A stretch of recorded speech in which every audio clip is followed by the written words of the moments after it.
Hello friends, welcome to science cafe. My name है योगेश शर्मा। आज की इस क्लास में हम डिस्कस करेंगे समतल दर्पण के बारे में, प्लेन मिरर के बारे में हम डिस्कस करेंगे आज के इस क्लास में।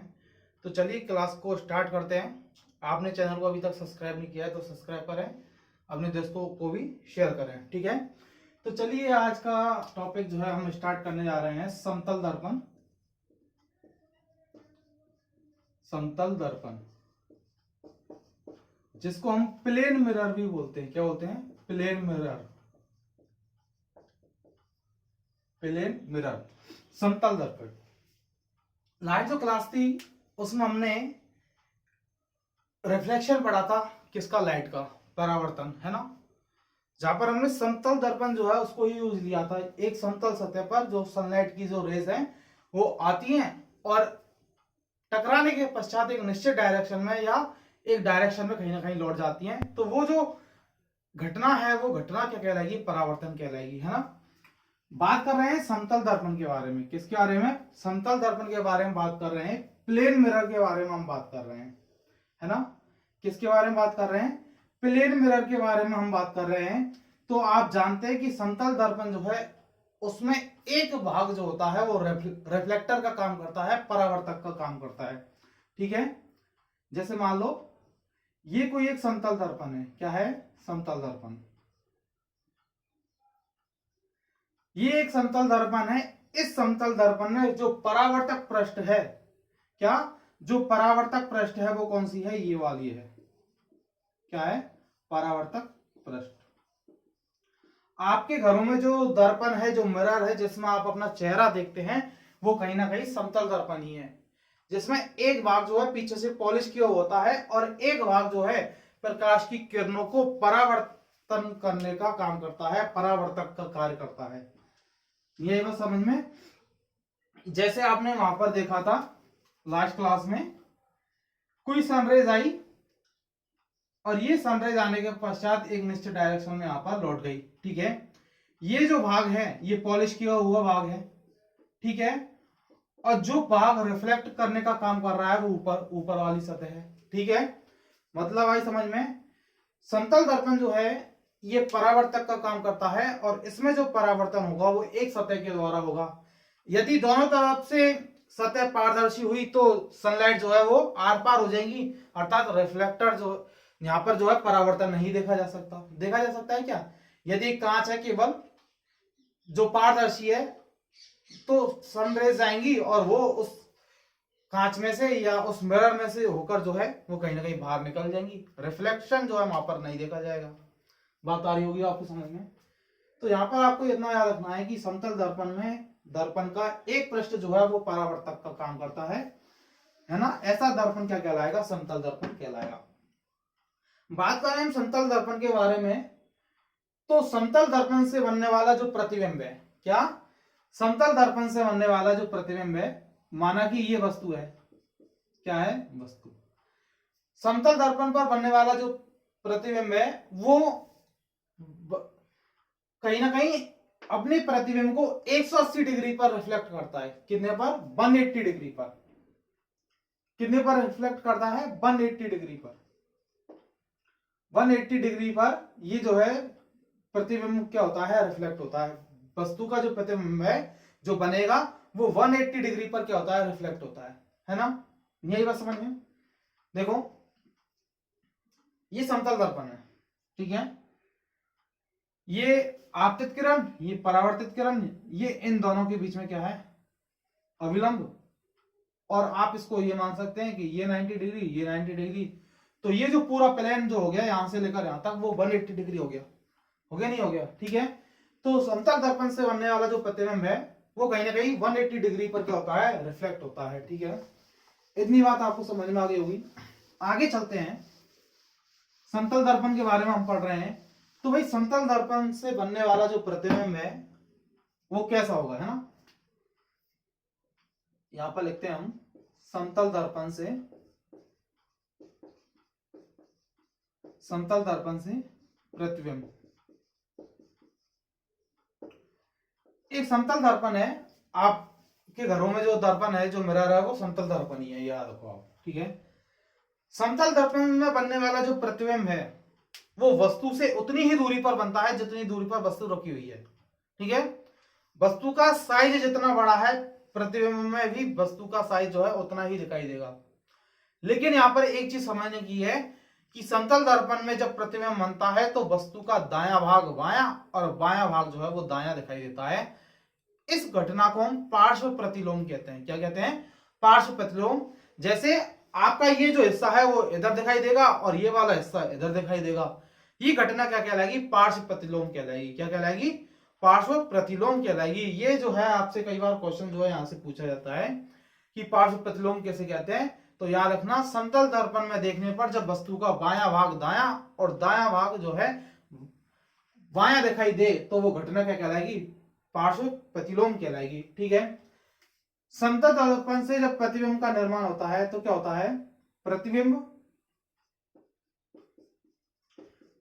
जो होता है वो वस्तु के बराबर होता है। किसके बराबर? वस्तु के बराबर। मतलब प्रतिबिंब का जो साइज होगा वो वस्तु के बराबर होगा। जितनी बड़ी वस्तु होगी उतना ही बड़ा प्रतिबिंब बनेगा। प्रतिबिंब की ऊंचाई, प्रतिबिंब की ऊंचाई जो होगी वो बिंब के बराबर होगी। किसके बराबर होगी? बिंब के बराबर। जितनी दूरी, जितनी ऊंचाई पर वस्तु है उतनी ही ऊंचाई पर प्रतिबिंब बनेगा।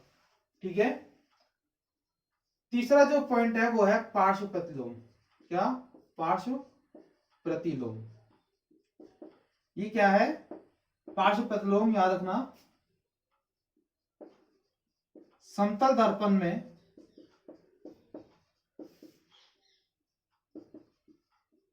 देखने पर जब वस्तु का दायां भाग बायां तथा बायां भाग दायां दिखाई देता है, दायां दिखाई देता है, तो यह घटना पार्श्व प्रतिलोम कहलाती है। तो यह घटना पार्श्व प्रतिलोम कहलाती है।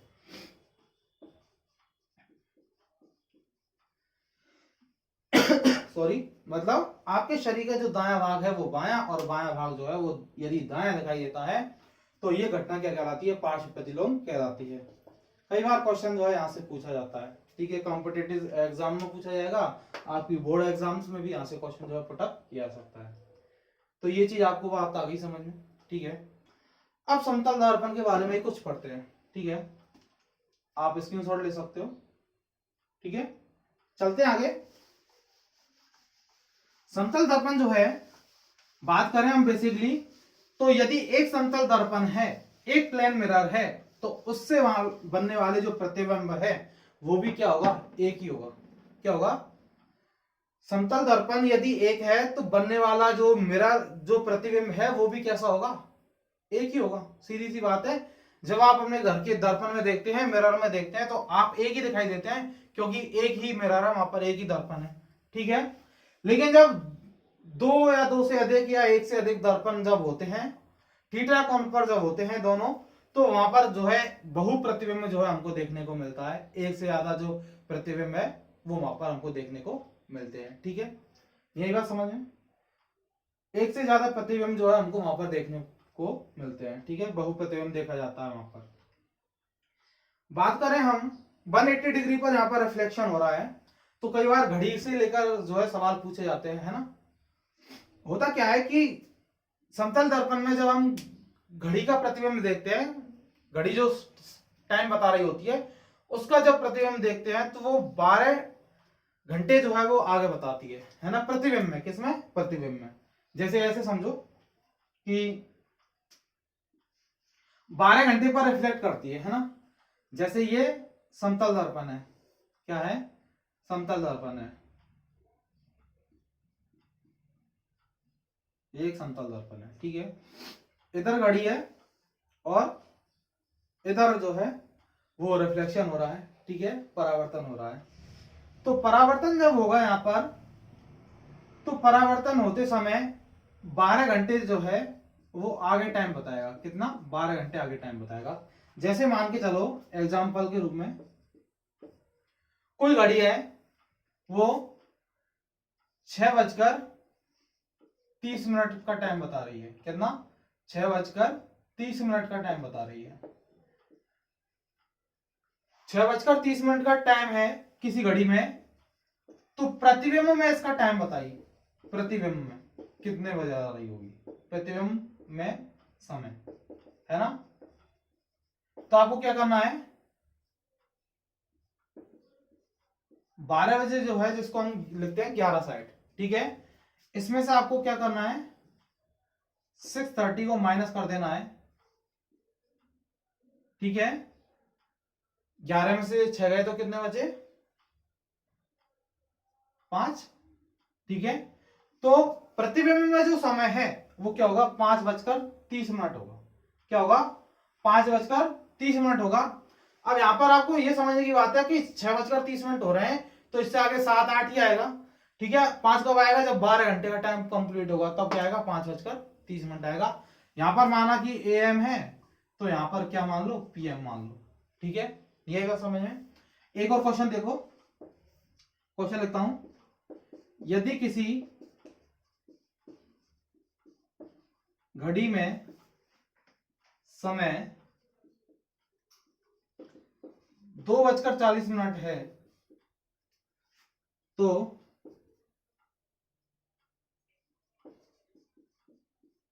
दर्पण में देखने पर समय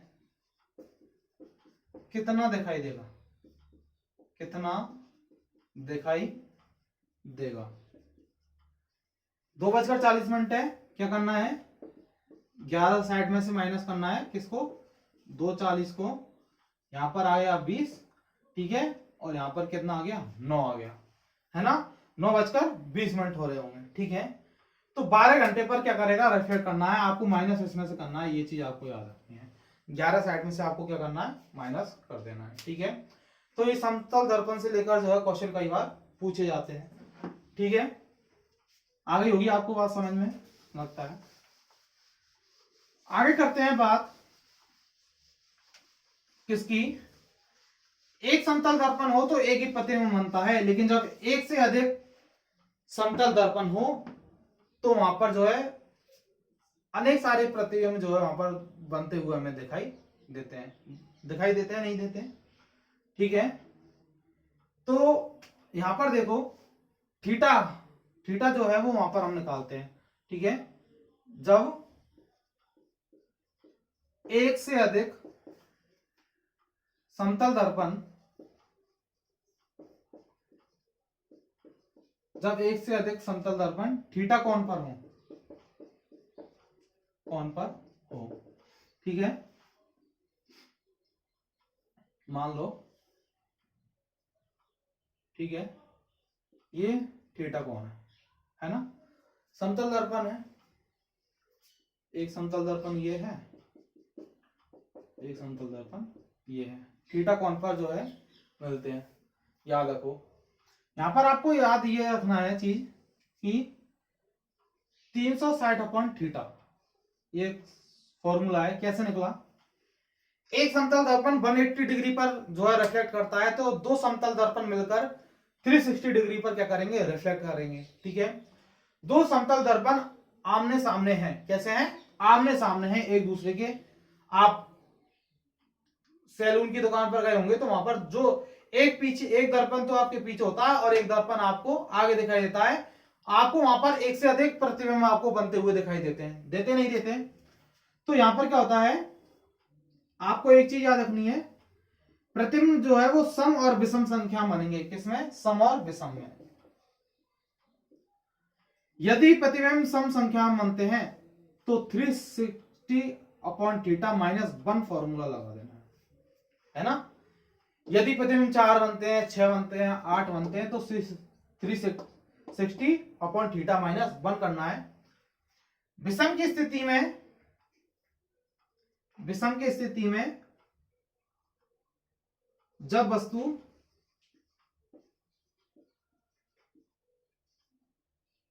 समद्विभाजक पर हो, किस पर हो, समद्विभाजक पर हो, तो क्या करना है, 360 अपॉन थीटा माइनस 1, है ना।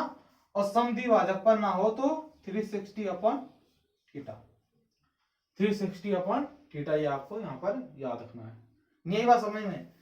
समतल दर्पण जो होगा वो 180 डिग्री पर जो है रिफ्लेक्ट करता है, लेकिन यहां पर हम दो समतल दर्पण ले रहे हैं। कितने, दो समतल दर्पण।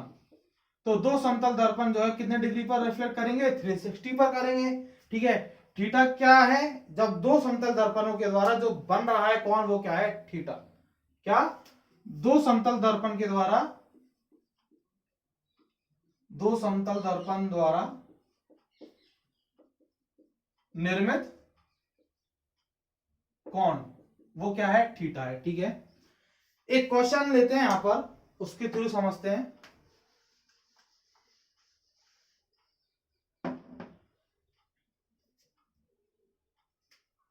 क्वेश्चन देखो, जब दो समतल दर्पण, जब दो समतल दर्पण आपस में 60 डिग्री के कोण पर रखे हुए हैं तो बनने वाले प्रतिबिंब की संख्या बताइए, है ना। कितने पर है, 60 डिग्री पर है, तो हमारा थीटा क्या है, 60 है। तो क्या करेंगे, 360 अपॉन थीटा बराबर कितना आ गया, तो थीटा का मान कितना है, 60 डिग्री है, कितना है, 60 डिग्री, तो कितना आ गया, 6, कितना आ गया, 6। 6 आपको याद रखना है कि क्या है, सम है, तो यहां पर कितना कर देंगे, -1 कर देंगे, कितना कर देंगे, -1। तो बनने वाले जो प्रतिबिंब है वो कितने बन जाएंगे, 5 बन जाएंगे, कितने बन जाएंगे, 5 बन जाएंगे। एक क्वेश्चन और देता हूं,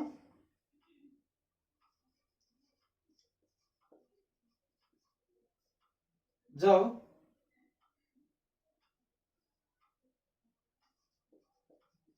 वस्तु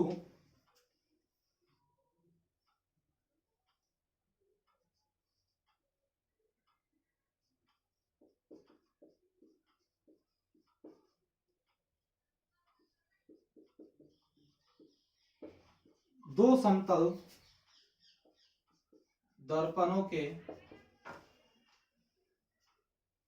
जब वस्तु 72 डिग्री कोण पर दो समतल दर्पणों में से किसी एक के पास रखी हो तो बनने वाला प्रतिबिंब की संख्या, तो क्या करोगे, 360 अपॉन 72, ठीक है।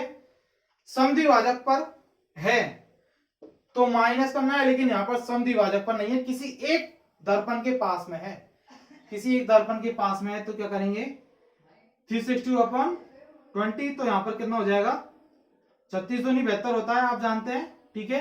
यहां पर एक बचेगा, यहां पर तो कितना होगा, बराबर 5। तो बनने वाले जो प्रतिबिंब है उनकी संख्या कितनी होगी, 5। आई होप आपको ये समझ में आया होगा, ये सारी चीजें।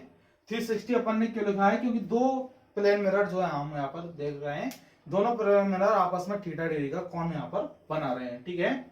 तो आज के लिए इतना ही। आई होप आपको ये वीडियो अच्छा लगा होगा, है ना, समझ में आया होगा। यदि चीजें नहीं आई है समझ में तो कमेंट बॉक्स में कमेंट करिए, जिससे नेक्स्ट वीडियो में आपके लिए और समझाया जाएगा, ठीक है। आई होप आपने एंजॉय किया होगा। मिलते हैं फिर नेक्स्ट वीडियो में, इसी से आगे स्टार्ट करेंगे, ठीक है। यदि आपने चैनल को सब्सक्राइब नहीं किया है तो चैनल को सब्सक्राइब करें, लाइक करें, शेयर करें। Thank you, bye.